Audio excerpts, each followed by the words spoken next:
Hi everyone, hope you're doing well today. I'm just waiting for my friend Francesca Dego, who we're going to have a chat today about being a violinist, what she's been up to. I'm very interested to know what it's like being married to a conductor. So hopefully she will tell us all. And if you have any questions, obviously pop them in the comments chat below. And I think Francesca's here now. So fingers crossed it's all going to work well and she will join me any second. So it's Hello. oh, there she is. Hi. Hello. Hi. Am I a How bit in the dark lovely here? to Can you hear talk to me? you. Oh yes, I can see you. I'm not well propped up, but Yes, you anyway. need to, because you're going to be holding your Yeah. phone or No, something. I'm holding it. I'm holding it. Actually, I thought I'd be doing it outside, which is lovely, Okay. but they just started cutting grass next door and it's an absolute mess. So anyway, Okay. so loud. Anyway, here we are. Understand. Are Yeah. you in London at the moment? No, I'm on Lake Como, where my parents live, Oh, and we came back from London on the 18th, I think, of June. So right. we've been here a bit. Yeah, we did Oh, most of the period in London at home, which yeah. was actually nice. But now Yes. we're back in Italy, and Oh, that's lovely. yeah. And you had your wedding anniversary the other day. Yes, So yes. And that was a the only day romantic we day. worked together. We've been together 5 months, and of course, Daniele had a job thing on our fifth anniversary. But yeah, sure. I mean, anyway, we've been out of work for so long. I guess that was a good thing. So Yes, I was going to say, I don't think anyone's in any kind of position to just say, no, I don't fancy doing that well, concert. exactly. Speaking of which, I'm off to Armenia in 2 days, Yes. hoping not to get blocked there. But yeah, apparently they've got everything covered. I'm there only for 3 days. They're going to test me. Then yeah, it's yeah, Oh, adventure. brilliant. Yes, at least the world is opening up again Yeah. for music, because you must have had, because obviously what we went into lockdown sort of mid, I did my last concert March 15th, I think. So you must have Mine was so much stuff just fall away. Yeah, and actually, the really unfortunate thing for me was, well, lockdown in Italy started before. So Mhm. my last concert was on February the 18th. And then had a few things in Italy, and those were the first to go. And everywhere else, everybody was still playing. But then gradually, I remember my first concert abroad was supposed to, well, outside of Italy, was supposed to be on the 8th of March. And Mhm. that went. And after that, just everything. But yeah, but it was gradual in the beginning, because it seemed like, it would be one or two countries or a few countries, but then Yeah, in the end it was just everywhere. So I yeah. think that was the toughest for everybody to adjust. I mean, just the expectation, and then suddenly it's getting emptier and emptier. And also for practice, I mean, I'm practicing for something, in February, in March, then in April, then Yeah. what am I doing, it's just Yeah, that is tough, isn't it? Because of course, I was saying to someone today, when we were sort of stopping, everyone had this idea that it would only be for a few weeks at the most. It was kind of like, yeah. okay, everything this month is kind of gone, but we'll still be able to sort of shift our focus to what's coming up in a few weeks, and then to see this sort of domino effect of amazing things that I'm sure you were really looking forward to, and that you were, you know, you peak your practice for certain things. Yeah. It must have been really so sad to.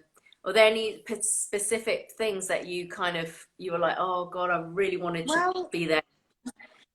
lots, to be honest, but Yeah. I think that's pretty much the same for everybody. And I, it's strange, as things went on, it started kind of hurting less when things were cancelled. It's like you get used to anything. It's like you're really waiting for something, and then it's not happening, and then the next thing. And well, I remember though, in February, when stuff started being cancelled in Italy, I was supposed to debut Glazunov Concerto on March the 20th, and for some reason it's exactly as you said. I was sure that would happen, because Yeah, it's going to be a it's a couple of while weeks. away.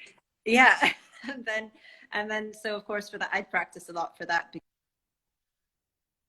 Oh, that's a shame. Such an amazing concerto. Oh, we slightly lost you. You're maybe slightly out of your Wi-Fi zone. I hope you. I'm sorry. I'm sorry. I don't know. Oh, That that's that okay. might I be think me. you I'm lost a bit of. unfortunate. Yeah. Oh no. Oh no. No. No. Come on. Are they just cutting the grass or cutting my connection? Dear, I hope this stays. Yeah. Are we okay? Okay. Yes, it sounds all right now. It I'll broke try up and moving you were a little outside. bit pixelated. Okay, wherever you think the signal is going to be the strongest. I've It's had some probably epic the best Wi-Fi problems in outside, the but they're last still week.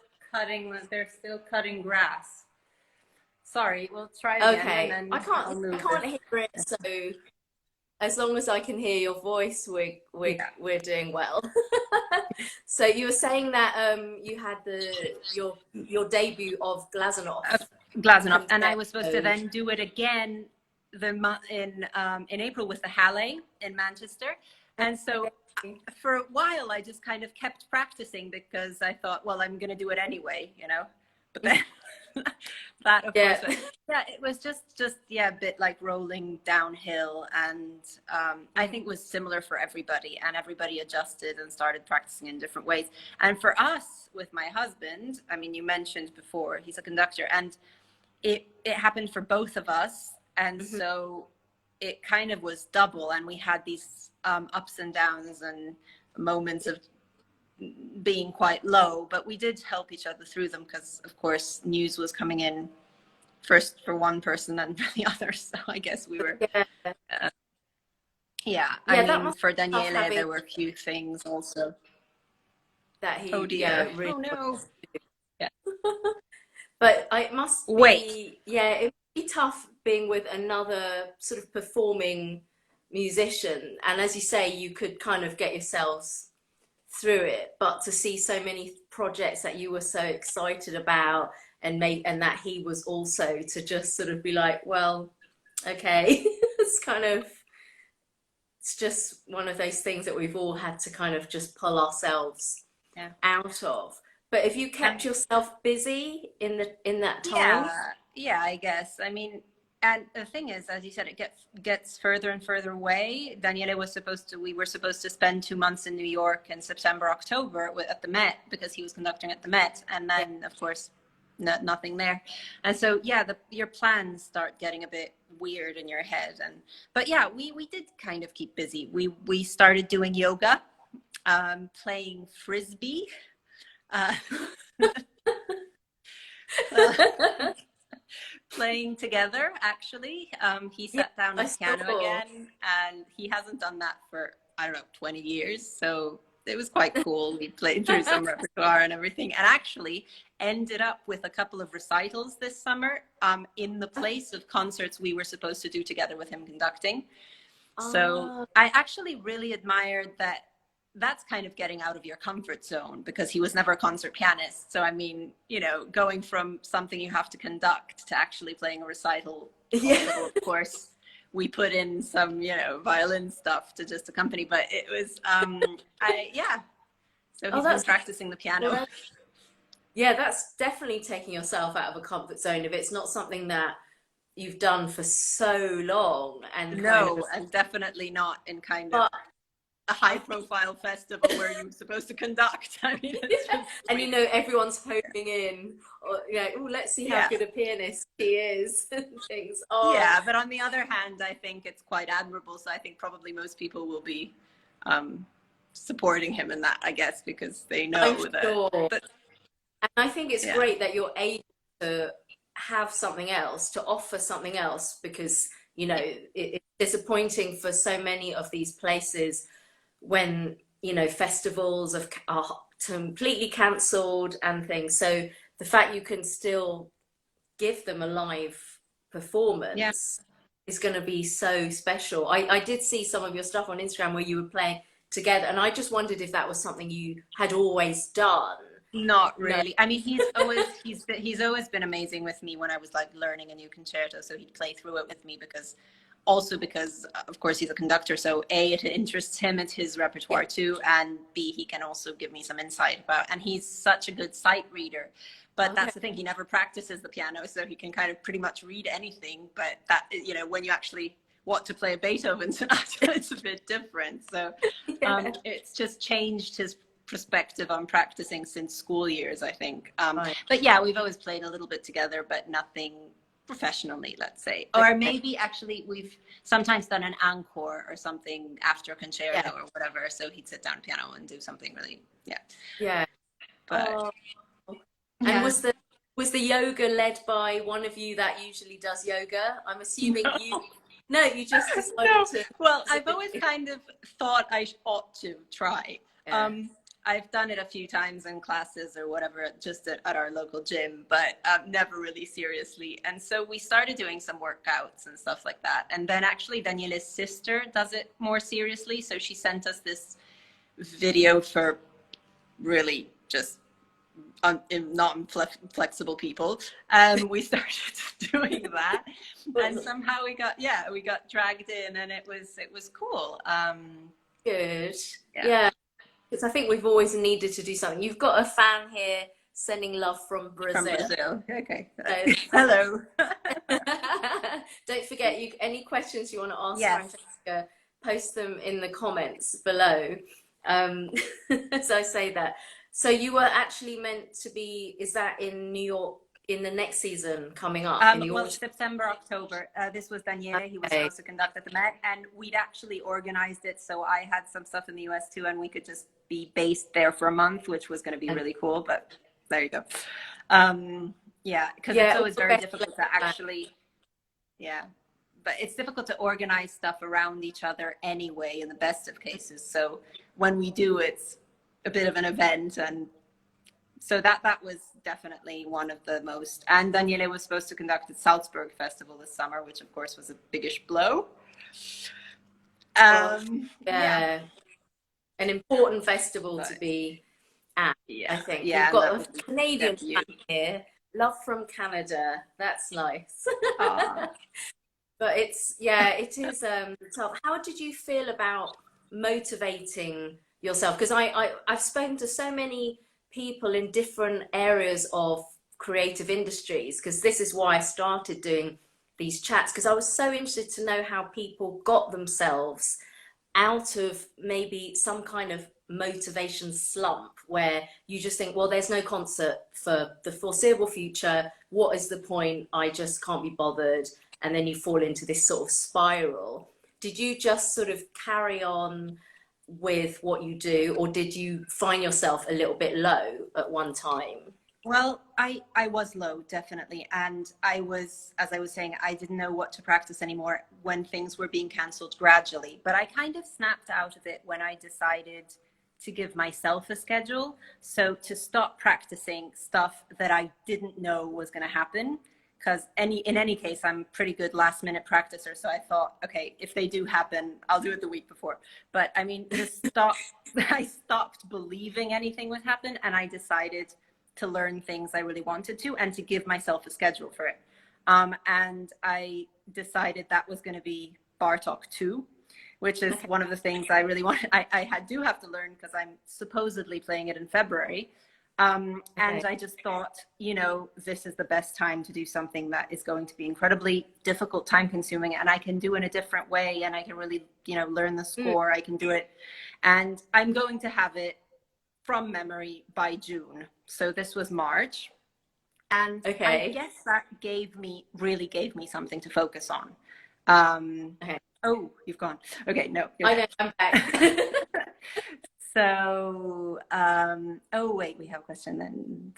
Oh, we have a question. Somebody wanted to know, how did you meet?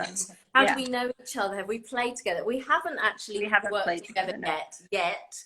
And we met through a mutual friend, our wonderful soprano Carmen Giannatasio. And we met at a dinner, didn't we? It was about 15 months ago. Yeah. I remember it was around December 2018, and Carmen must have been singing at the Opera House or something. and she had Yeah, there was I a think dinner, yes. and then And we met then. So I was, and I yes, sort and of, Antonio I Riva, the designer, was there too. that's right, we were all Antonio there, and it Riva, was yeah, he was there. your yes, I'm gonna come to all the fashion stuff in a bit, but I remember, yeah, me having a lovely chat with you and Daniele, and I have now. I've seen Daniele conduct, and of course, because last year he was in the X In X, yeah. course with the Mediterranean Youth Orchestra, and that was wonderful. So I'd bump into him around town. I sneakily caught him having some ice cream uh, one day. I was like, "I see you with your ice cream," and that was a wonderful, wonderful concert. And the feedback from the kids, because I had coached them the 2 years, the year before and the year before that. And they said, "Oh, we really love this conductor. He's got so much enthusiasm. He's really brought, such amazing musicianship for us. They're just not used to this level of incredible musicianship from they're all coming from different countries all over the place. So that was really wonderful to see. So that's how, but we have not yet worked together. Yeah, and then of But course we have lots of other friends in common. So that's at that point we started well bumping being into so each other. Of course, at LSO concerts I attended yeah, in the audience, that that was kind of the thing. last So time. yeah. Yeah, I think you came to see it. You must have come to see Roman. Yes, that Yes, Roman playing Prokofiev. was a few Yes. months ago. Yes, gosh, it feels like such a long time ago now, just because of having not been actually on stage for such a long time.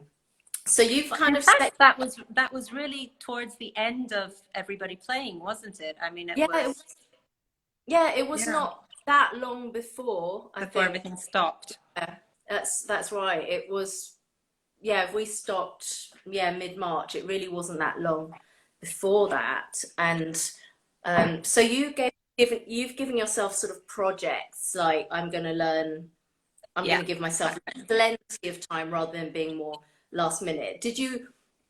Was that an easy decision to come to, or did you ever feel a bit like, gosh, I really can't be bothered to play today? I mean, do you make yourself play every day? I did almost all the time, I have to say. It at some I did have bad days and days I didn't play, and during the we actually had long walks around London as soon as it was allowed, and we Yeah, lived very central, and it was unbelievable to see it like that, so empty and no tourists. I mean, we're right around the corner from the British Museum, so you can imagine how that kind of is yeah, just usually you can't even walk. So yeah, we took days off and everything, but I think that really kept me going. I did practice, and I practiced a lot of Bach. I think everybody did somehow. We'll have like a really big number of people recording Bach sonatas and partitas at the end of this, I think. That's what everybody keeps playing, I'm apparently. just playing it myself. Yeah. Just doing it as a training exercise. I actually had to get the music from I went to see my parents about 3 weeks ago, and most of my music is there. So I went into the music hub and I was like, right, I'll take that and that and that. And I thought, oh, there's the Bach. I thought, lucky There you neighbours go. now. Not that anyone's going to hear me play it, but it's such good training and it just Yeah, feels so for everything. free, because everything Yeah, else I've been cleansing playing. and the brain, and it's always so difficult. It somehow makes you feel very humble, and so yeah, I think that was definitely. And it's the kind of thing, I don't know how Bach is like for you, but it's the kind of music you can just keep on practicing. If you start practicing a Bach fugue, you can go on like 4 hours and you go crazy at it, and it just keeps giving you stuff to practice. Whilst other Yeah. things you get tired of. I don't know. Anyway, yeah, so I really did practice. And then now, this is a very weird phase because things are starting up in Italy. I have this thing now in Armenia in a couple of days I'm going off to. And so now I'm back being last minute because everybody is changing their programming. Lots of symphonic things have become string things. Yeah. And so now in the summer, I've ended up actually having to play loads of stuff I've never done, which is very weird because I've been just doing nothing for the past 5 months. I could have learned it all if I'd known, but there you go. Yeah, so. Well, we're having to be really flexible now Yes. because programs are just ever changing. Yeah, it can be You anything. know, yeah, and for us, you know, huge symphonic repertoire that's coming up. You just, you know, it doesn't take a brain surgeon to realize that is not what it's going to end up being. Everything is Yeah. much smaller. So so you're back to your skill of quick learning. Yeah. What sort of programs can we expect from you? What have you got coming up that Well, you're I've got this contemporary piece I'm doing in Armenia, which is, as lots of people are doing, for a festival that isn't going to happen live. It was supposed to be the Malta festival where the Armenian State Symphony is resident orchestra, but they're not going. So instead of going to Malta, I'm going to Armenia to record it for the festival, which is something that, of course, people are doing at the moment, which is going to be weird. So it's no audience. Then after that, I have some recitals. These recitals with Daniele, we're playing Beethoven #1. We're playing Souvenir by Tchaikovsky. We're playing Ravel Zigan. And in the middle, I'm doing some solo stuff. give him a break. Yeah. Yes. Let him have a rest. From his new profession, yes. And after that, in August, I can't say actually yet because it's a bit of a mess, but I'm going to be playing a lot of string stuff, including, well, Four Seasons, which I've done a lot, but the Vaughan Williams concerto with strings, which I don't even have the music for. I'm trying to get it. God, yeah. Didn't know yeah, that I know. And then, yeah, Bach for violin and oboe. Other instruments. So yes, someone asked, do you Yeah. both play other instruments? And also, do you perform your own setups on the violin, string changes and experiments with real versus synthetic gut strings, I assume, and sound post experiments? Gosh. Goodness. Well, do you play other instruments, Francesca? I had to play a bit of piano in school years, and that was about it. So no, I don't now. I mean, I can play a few chords on the guitar, and I sing under the shower. I love singing, and I have very much respect for all other instruments, which keeps me away from them. Because yeah, I'm terrible at doing things I'm not good at because I'm very proud in a very silly way in a way. So if I do other things, I try not to get caught at them. So yeah, I know what you mean. There's either you do it really well or you don't kind of. Yeah, I know, especially with music, because you know how it's supposed to sound and how it's supposed to be. So it's like, it just makes it even worse. One of the most frustrating things, I mean, I learned piano. My mum is a piano teacher. Not that she taught me, but obviously everybody learns the piano. It's kind of necessary for your basis of understanding. I did learn the cello, so I played the cello to quite a good standard. I loved it. But I thought, oh, but you know, to be a first violinist in an orchestra would be better. I thought to myself, and then I taught myself the flute for charity a few years ago. And it's so frustrating when you know exactly how it should sound. You have the brain to know how it should sound, but you just can't do it. You just really struggle because it sounds so crap. And I took an exam actually as a oh my gosh. So I was very kind of embarrassed because I was going in there and the examiner was a bit like, this seems a bit odd. And afterwards he did say to me, do you play another instrument? And I had to sort of fess up and say, yes, I'm actually a violinist in the LSO. And he said, because obviously he could tell that I knew all about it, but I just couldn't express it extremely well without, you know. But I've got such respect for wind players and stuff because you definitely can't play while you're laughing. And that's something that happens to me quite often when you just, you know, you can kind of have a little laugh when you're playing the violin and things, but you certainly not can't the flute. Oh yeah. Oh my goodness. The flute.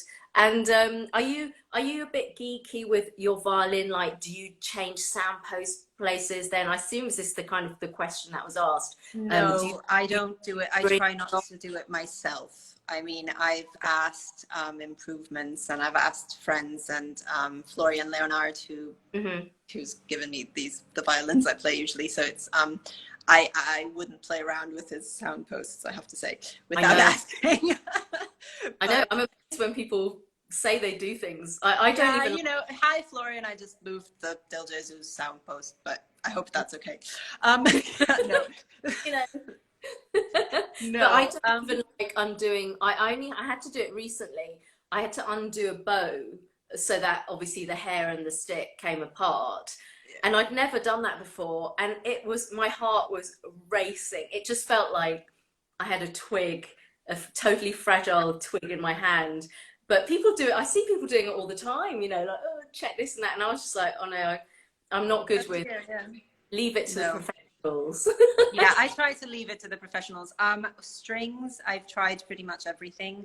Okay. I'm not very comfortable playing on gut, just Hmm. I guess for my way with the bow. It doesn't work for me very well. So I have synthetic gut or just synthetic strings, Okay. and I've tried and changed a lot of those. And I think it's very personal and also related to the violin. So yeah, but I Yeah. I don't do original kind of gut setup when I play Baroque or classical. Although I've looked into that kind of thing more and more recently, especially since I'm working a lot with Sir Roger Norrington and recording Mozart with him.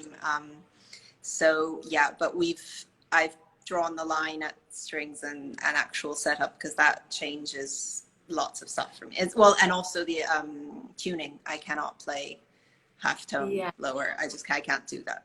My brain goes. Yeah. I know. I goes suppose for yeah. most of us, it would be a bit of a, someone here, Alan says, what is playing on gut? Oh, Do you want to explain that? What the okay. Well, synthetic?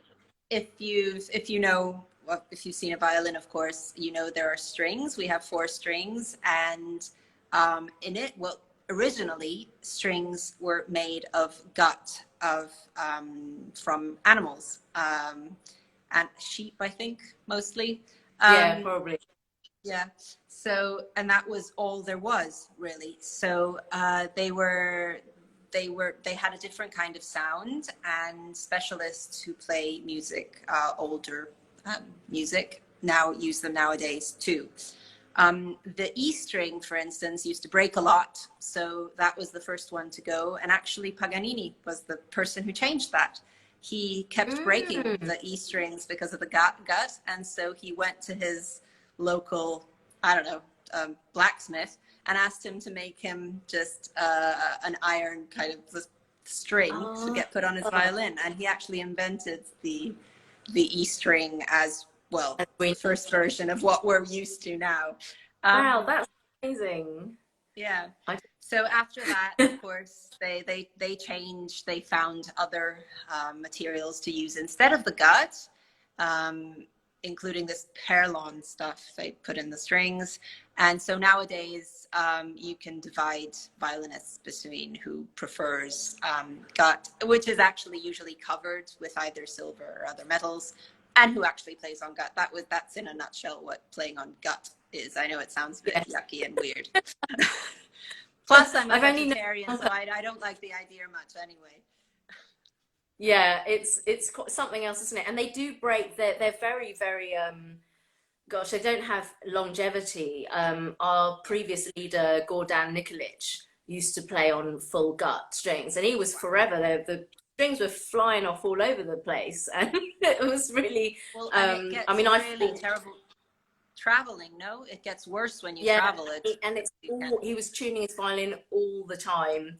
I mean, I like a mix, halfway, whatever, that kind of thing. But also, it's changing strings is kind of expensive, so one needs to sort of factor that into that you're not having to do it, on a weekly basis and things. So I think, but there's so much choice out there. My goodness, I mean, Definitely, and it's it's all that's interesting. a So you whole, fall in love with stuff, and then fall. Yeah, that's a whole other thing.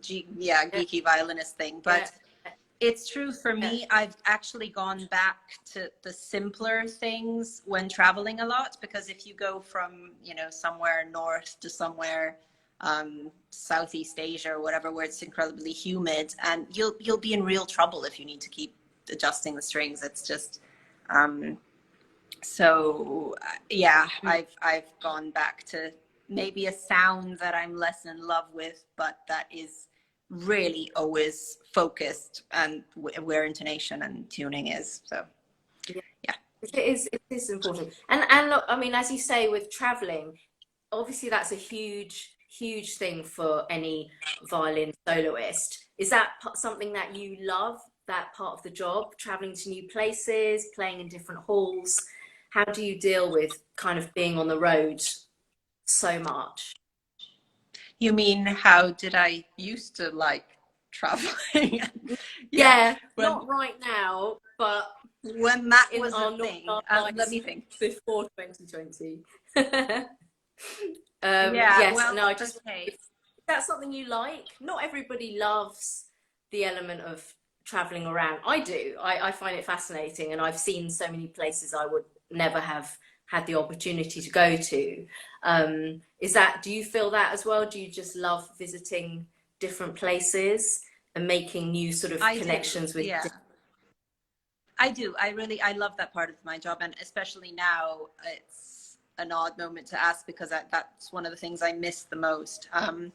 And I love how doing what I do, you constantly meet new people. And sometimes you're happy of the meeting and sometimes you're not. I mean, even musically, you know, orchestras, conductors, it can be amazing. It can be extremely frustrating. But it's always character building and inspiring in a way, and you play in different ways. So I think it goes further than just traveling. It's traveling musically kind of thing, and I find that great. I really love that part of the job. It is I get very lonely very often. There are places where you right away find people from the orchestra, for instance, who realize this and Mhm. smile at you, and you end up going out for drinks, and that is actually great. I think lots of people often though don't feel that that's something that you might like, so there's a mix between um, you know, people who imagine that you want to do your own thing, but of course Yeah, if you're somewhere for a week and you're on your own, you probably do not want to do your own thing for so yeah, long. yeah. So there are times when I feel very isolated and very lonely, and of course, okay, I practice, I might do a few touristy things, but if I don't have anyone who will just like show me around, I do less of that, honestly. Yeah. um I or always some thought it would be a lonelyish kind of existence. Obviously, I have friends who, like you, are soloists and travel, you know, around all the time on their own. The good thing about being in an orchestra is you're never alone. I of mean, whether course, it's yeah. bad, but there's always an element of a lovely social interaction all the time. But and it's great when my friends come in and play solo with the orchestra and I can hang out with them. But a lot of the time, as you're right, people don't know if that's something that person would want at Yeah, all. if you They don't might know be, them, you just, yeah. you know, because you don't know them and you think, well, perhaps they're very keen to keep a low profile and hang out at the hotel and just be sort of focusing. But it is, I think, you know, musicians tend to like to have quite a lot of social time together. So I just want to go back to another geek question Oh, we there's have a here. rehair. How Yeah. often do your bows need rehairing? Do you have a preference for hair type? And have you ever considered the synthetic option? So, No, gosh, bow rehairing, I no, suppose it depends. I've never had a synthetic rehair, and honestly, it would be probably something difficult to try out because you need time for these Mm, things, and usually if you're working, it goes all so fast usually, so you don't really hmm. have time to try out new things if you have a concert the next week. Yeah, of So course. no, I don't think that's something. I'm happy with what I get. It's I usually have every. one synthetic bow rehair, but only because the hair is pink. It's my bow I use for education for young Oh, kids. that's We're doing great. something with young kids, they're much more interested because the bow is bright pink and now the hair is pink as well. So, but I don't know, I also, I'd be interested to know if people have ever really tried out these things. And how often would you get a rehair? I mean, for you, it must be Often, fairly I regular. think not less than every couple of months, and sometimes it's every month. It depends what I have coming up. If there's something big, I feel it very much. I mean, depends what part of the year. Sometimes if it's very dry, that you lose more. I mean, or the hair, the quality of the hair. Sometimes you just get a rehair that lasts less, and Yeah. even with the, you know, same person you go to or whatever, but they get different batches and different horses. So I Yeah. mean, I've heard that the so best rehairs are in Paris. That's that's what I was told, but I've only had a rehair there once. But it is. Um, I just forget, and then I realize that, you know, playing for hours a day, and you think, gosh, I'm losing some sort of traction here, and you think, oh, actually, I'm really due for a rehair. Yeah, I But know. it's That happened to me in quarantine, actually. I didn't do it for like 4 months, and suddenly someone asked me for some stream or something. I thought, wow, can't play. I don't have any hair. I mean, a rehair. I can practice because I know in my head what is the hair's fault and what is actually me. But the idea of but Actually, before. yeah, actually before I thought, oh wait. So yeah, I had a rehair in June finally. But yeah, it's usually about not more than 2 months, I'd say. Yeah. Oh, oh. And as you talk about this streaming, I know that obviously you put out things with Daniele online, and I think you were playing Bach on the balcony, lovely things like that. Did you use, how did you feel by recording yourself at home? Did you have specialist equipment, or did you just use literally what you had, phone, you know, iPad or something, or did you actually have something decent to record off? Well, I got a tiny bit better. All those you mentioned, those were done just with my phone, because that's what I had. I'd never really been in that Yeah, situation. And the well, that's actual impressive. change, It sounded really good. thanks. No, it was really just phone. And then actually, the one thing that made me change and order just a little but good microphone that you can actually attach to your phone was when BBC Radio 3 asked me for a home session to play on radio. And I thought, wait a second, because a video, you know, you have the visual effect too, but Yeah.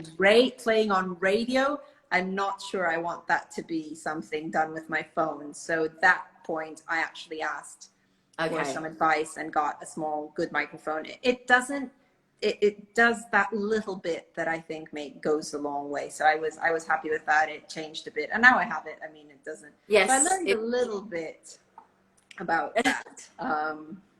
Oh gosh, malfunctions. Yeah. Had a violin or bow malfunction during a. Yes. I mean, that makes me scared just talking about it. But yeah, I've had strings break. In fact, once it was very funny. I was in Sicily and I broke a string, and thankfully it was a recital. So, I mean, you know, there wasn't a whole orchestra involved. That has never happened to me. The whole grab the concertmaster's violin thing. That's never. Okay. I'm waiting for that. My God. But I broke a string in Sicily, and I held my violin up and I said, I'm sorry, a string, I'll change it and come back. And it really literally took me 3 minutes. And I came back and we played, this was Ravel Sonata Last Movement. I'll always remember it, which is quite crazy. So that might explain it. Anyway, so we started again, and my husband, then boyfriend, was in the audience and said this lady next to him said to her neighbor something that was pretty much like, oh, poor girl, she could have gone on even if she made a mistake. So that really makes you feel like, you know, she thought I'd had some kind of crisis and actually walked off the stage. But yeah, no, bad. And I had a bow malfunction too. At once, you know, there's a little piece of wood at the frog holding down the hair flat. I don't know even what that's called. There's little, I know. What would that be called? And that popped out. All of a sudden, it's supposed to stay in, and it popped out, and then all my bow hair went. No, it stayed there, but it just crumpled. It became round instead of. Oh, there was no tension, sort of. No, yeah, it was just gone. It was just all the hair. So I had to go out and get my spare bow, which I hadn't played on for ages, and that was almost worse. But anyway, so yeah. I've also had a dress break. Oh. But yeah, down the back, I felt it. It stayed up because it had a little hook, but the whole back opened up, and I thought, oh my God. Yeah. That happened to a friend. She said when she did the bow, she felt the whole thing go, and it was too late to do anything. Conductor just started, and she said, oh my God, the beginning. In the whole thing, no. Yeah. All she could think about through the whole thing was like, is my dress about to fall? down in front of everybody. Hello? And that would have just been so embarrassing. But I hope, was it an Antonio Riva dress? No, it wasn't. It was one of my basic. Oh, I had a mishap with an Antonio Riva dress. In fact, he had to fix it because I had to tear it off myself.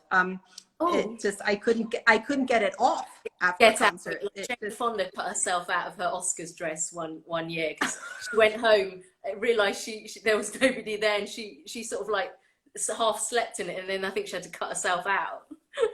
Yeah, like I think it's quite complicated, but the zip just caught on to some of the things, and there just was no way. We were there 3 people backstage, and we couldn't get it off, so I had to rip the zip off, which was very painful. But well, you always look stunning in concerts, I have to say. I'm always like, wow. And obviously I've met Antonio quite a few times, and I always dream of wearing one of his dresses, but you're the perfect person for it. Tall and slim, and they look amazing. So is it for you part of the performance to be to look, a certain way, and just making it a real occasion by being so, beautifully dressed? I mean, I think looking nice on stage is nice for everybody involved, including the audience. I mean, I don't want it to take attention away from what I'm doing. I love fashion. I think it's a form of art, and I love Italian fashion. So if I can take a friend designer on stage, then that's just a plus. It's just something I really like, and it's a passion of mine. That's probably why I started playing. I remember my parents took me to Verbier Festival when I was a little girl, and I saw Anne-Sophie Mutter and very young Hilary Hahn. I think she was 19 or so. And so I looked up at them and I said, dress. That's what I want. That's the first thing I remember. My job. Going to concerts. That's why, that's actually the reason I play the violin. No. So no, it's just something I like, but I've grown to being more careful. At one point I had, it was just a kind of one-off few month collaboration with Versace too. So they gave me lots of dresses. And in the beginning, I didn't ever say anything about the dresses, but then it did impact the way, if you have something that is either uncomfortable or you can't think. For instance, a weird thing that happened to me once that I didn't expect is I had a very tight skirt. And you think, you're standing, you're playing with your arms, it doesn't make much difference. You would not believe, because, you're not, when I tried it, I thought, oh, this is great up here, really comfortable, it's great. Then I went on stage with it and realized how much you actually, move your legs and keep them wide or whatever. And I just couldn't do anything. So I was in this armor thing. I couldn't move my legs, and that was really uncomfortable. So I'm more careful about, actually I have to play the violin here. Let's yes. Let's put that first. But no, you always look absolutely beautiful and appropriate and fashionable, but appropriate, because I like to see something. If I go to a concert, I want to see some glamour and something, sort of on stage that you think, despite, as I did when I was a kid, because I really remember, as a child, my parents took me to see Anne-Sophie, and that is my sort of memory is sort of the gowns and how taken I was with the whole glamour of being on stage in a way. And I think it's, it's a way of just an extension of yourself, presenting yourself in, I suppose in a very different way. I've always said to students, they always say, oh, what should I wear for an audition for something? And I said, well, don't forget, you're still presenting how you want people to see you. So be respectful, obviously be comfortable so you can actually play, but obviously it's nice that you make a big effort. And also practice in what you're going to play in, especially like heels. If you want to play in heels, you have to do it at home a bit, because otherwise that's a completely different feeling too. I don't play in high heels because I'm very tall, and I usually then am taller than the conductor on the podium, which is on the podium. But anyway, I think it has to be you, whatever you are. If you want to play in a t-shirt, as long as it's honest, then that's okay. But I like doing that, and as long as it doesn't disturb the performance, which again I've had my moments of that, and I've been very careful lately. Worse than feeling, because I mean, we've had concerts where we've actually had to stand for a whole symphony, like a Mendelssohn symphony or Schumann symphony. And, you know, I just wore my normal concert shoes. So I was like, because I'm always sitting down. So it's like 5-inch heels, no problem. And I tell you, I mean, I was almost sort of in tears. I could just Yeah. feel, all I could feel was like, I felt like I was standing on razor blades or something. So now I have specific standing performance shoes, Absolutely. kind of, because Yes. you just think it wasn't worth it. You know, however great maybe it looked, it just wasn't worth it, because all I could not think about the music. I was just thinking, and then it was like, oh God, now there's an encore, and it was sort of like, you know, it just sort of ruined the More. experience for me. Oh, this is a good Yeah. question. It's torture. Best after concert party story, warts and all. Best world touring food experiences. I don't know. You might have to think about the best after concert party story. But Yeah, where would you? I mean, the food? well, I'm unfortunately a bit boring in the sense I'm vegetarian, so I often have some trouble with the food in places, but I always discover ways to get around it. And actually, I love how people really try and help, mostly in most places, when they do understand the problem. Yeah. Which is so. So yeah, I've had amazing experiences everywhere. I love Middle Eastern food. I mean, like I don't know, but Israel and Lebanon and Turkey, and I'm very happy with everything they have, especially since the variety is so amazing. And I mean, come on, I'm Italian, so every regional type of cuisine in Italy, I mean, is amazing. I have a soft spot for Puglia. But yeah, I mean, it's always a great experience. So I have to say maybe that they still win with where food is concerned, where I'm concerned, with the best kind of post-concert incredible eating experiences. Parties, I don't know. I really don't know. I had a concert in Las Vegas recently, and they had a masquerade after the concert, which was quite fun. Oh wow! And yeah, that was interesting. But yeah, it can be anything. I usually like just going out with the people I'm comfortable with. I mean, very often there's a part after the concert where it's still work, so you have either sponsors or just official dinners. And I know that's really, really important, and I always am very happy to do it. But it's different when you just get to go out with a few friends and have a drink at the pub or just whatever, you know. It's because it's so liberating. We have so much adrenaline in a concert, and I think it's such a good thing. It's just not possible to just finish the concert and go to your room and go, right, I'm off to bed now. Yeah. There's an element of having to release this energy. Actually, the last time the orchestra was in Las Vegas, let's say I think 4 people didn't make the flight the next morning. I wasn't one of them, obviously, but sometimes, you know, sort of post-concert orchestral parties can be can go a little bit wild. But I know what you mean about sometimes, you know, there's a lot of obligation to, you know, you want to give something back to promoters and sponsors by going to receptions or doing, I don't know, post-concert CD signings probably. But there is nothing quite like just chilling out with, if you've got friends in the orchestra or in that town. And so Naya, I can't think of any weird things apart from not being able to get home because there were no taxis, and at one point being stuck in the middle of Rome at 2 a.m. with my pianist, terrified because it was the 15th of August and there were no taxis and we had no idea. We were an hour from our hotel and we almost got a room somewhere else, just in our post-concert clothes, because we didn't know what to do, and we were honestly quite scared at that point because it was getting very late and there was nobody around, when actually the piano tuner whizzed by and stopped and said, "Hey, what are you still doing here?" And we were like, "Oh my God, save us, please." And that is That is Unbelievable. Yeah, we were standing there at the side of the road trying to call taxis, and yeah, and he saved us. He drove us back to the hotel. So that's definitely, that is really lucky.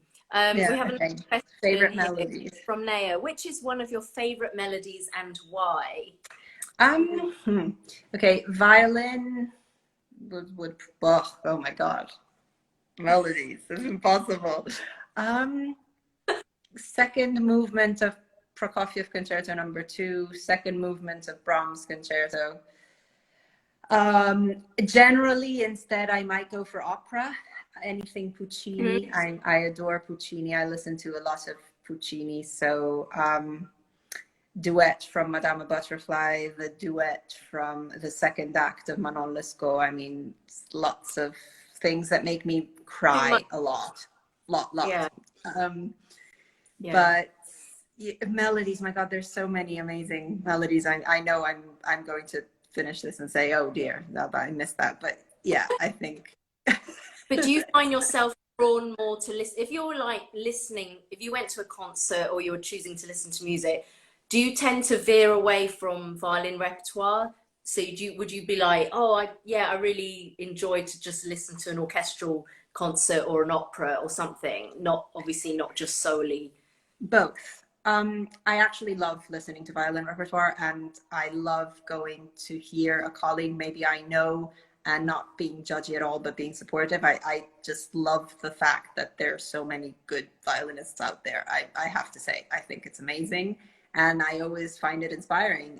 I get really scared. I mean, my hands sweat when I'm listening to a violinist, that Yeah. maybe especially when it's a piece I've played. And so I know all this, the tricky bits and whatever, and I get really nervous for them, not against them ever, Yeah. but, it's like, oh my God. And so no, I It's love coming. listening to. Oh, we just lost you in the last 10 seconds.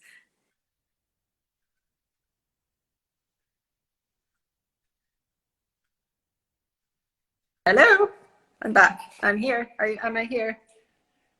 Oh, yeah, Am I here? I can hear you. I heard, yeah, Great. you're back. Sorry. You said you do love listening to violin music. That's Yeah. okay. Yeah, So I do. you're inside now. And I just wanted to check, we've got 8 minutes. So if anyone has any questions, do pop them in the comments. We have a question here which says, do you guys dig other genres of music like rock? So so you obviously love listening to violin music, opera, classical, anything else? Opera. Well, yeah, I was just about to finish that. I get to listen to a lot of opera because of Daniele, and I love that. On the other hand, because I have nothing to do with it, so I might be, nervous for him or something. But it's all Mm-hmm. repertoire I love to just listen to, and has nothing to do with me professionally, and I think that's very refreshing. Other Mm-hmm. genres. I adore musicals if I can see them live. So, I mean, I've been everywhere on the West End and Broadway when I'm in New York or whatever, watching all the musicals. I do like pop and other music, but I don't usually look for it so much, I have to admit. I read a lot and watch lots of movies, but I rarely kind of actively listen to other types of music in situations where it's not kind of already there. I'll go to a concert, I'll go to an event, or I'll like listening to it in the background. But I Mm-hmm. have to say, I don't honestly look for it that much. Yeah. Okay. Um, Yeah, I yeah, like or music. else, yeah. But I think I grew up. My mom's American. I grew up listening to a lot of stuff in the car, so I know all her generation of everything by heart, and musicals. But hi, Alpesh. Oh, Yeah, Alpe. we did the most scary concert. Oh, it's so scary that you've frozen. You must have wandered out of your Wi-Fi zone again. Not sure if you can hear me. Hopefully. Okay. No, sorry. I thought I was Yeah. better than this. Do you want to start the story again? Because we love you. So you did the most amazing concert. No, the scariest concert ever with Alpesh in Oh, Genoa. okay. Yeah, because I Okay. had to play Paganini 1 on Paganini's violin, and he was Oh, wow. That this is quite instrument a is stressful sport. Wow. Yeah, How the did, instrument is amazing. It's unbelievable, but of course I wasn't used to it, and I had to get to, meet it and learn how to play on it very, very quickly. And also the responsibility of playing it and that piece, which is still just the worst piece ever to play in general, because it just betrays you double every other harmonics any everything. I mean, yeah, it just kind of has a way of, and I've played it over 70 times, but it has a way of just betraying you more than anything else. And so having to do that on that violin, I have to say I was, yeah, Albish knows, I was kind of crying during the dress rehearsal and that kind of thing. Yeah. So Oh, where was that concert? in Genova, where Paganini, in Genoa, where Paganini was Oh, born. And so that's, that he usually actually, yeah. is the violin played or mostly Um, just no, not actually recent. It's been played in the past by kind of all the great violinists and stuff, but it's owned by the city of Genova. He left it to the city, and so it's now really rarely played. So it was an incredible okay. occasion, and yeah. Yeah, and it must have taken a while to just get used to a violin that, I don't know, when they haven't been played for so long, there's an Yes, element of having to absolutely. up their soul again. Yeah. Deirdre says, have you had any experiences? We've got 4 minutes left. Any experiences with bad, noisy, or otherwise rude audiences? I Phones. remember this one time in China where there was a little girl with a scepter, like a Sailor Moon scepter kind of thing, the cartoon, and she started bashing it against the stage, and like really, it was kind of cute in a way, but I swear to you, nobody stopped her.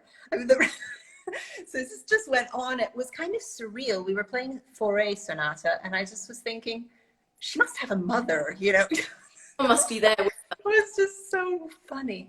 But yeah, there are a few things like that. And okay, if it's a kid, you can definitely, they can get away with anything. But yes, there have been times where I've said something actually, especially photographers coming Yeah. right under you while you're playing and just in your face or whatever.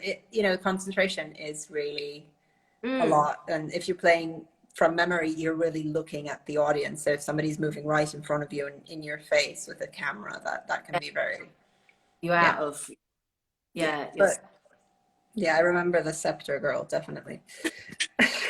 I'll make sure I don't do that. I won't sit front row in your concert. Bash the scepter on the stage. And hit the stage. Yeah, I've seen, obviously, when you're in an orchestra, if something's distracting, you kind of look at it because it's just, it doesn't really matter if you break your concentration for a second.